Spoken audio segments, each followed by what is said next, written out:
Hello and welcome. This is my computer that I'm going to build, and this is my graphics card that I chose, the Gigabyte GT1030. This is my 500 watt power supply I chose.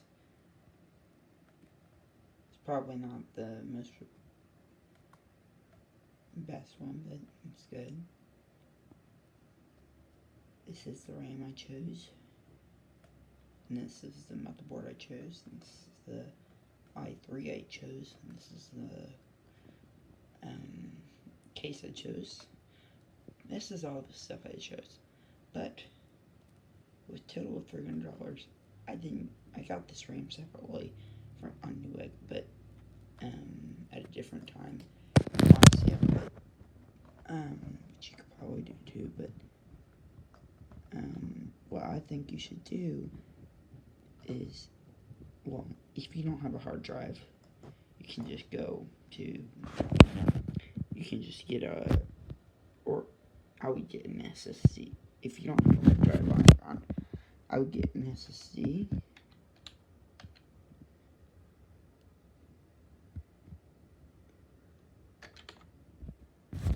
So, for the sake of, I'm going to say this one, just for the sake of time, because this is a really good SSD.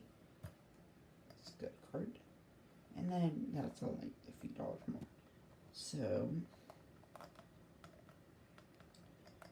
that's probably what I'm gonna core my system to eventually. But I have 3 hard drives actually, so that's gonna be fine. So this is my computer, and I hope you like it.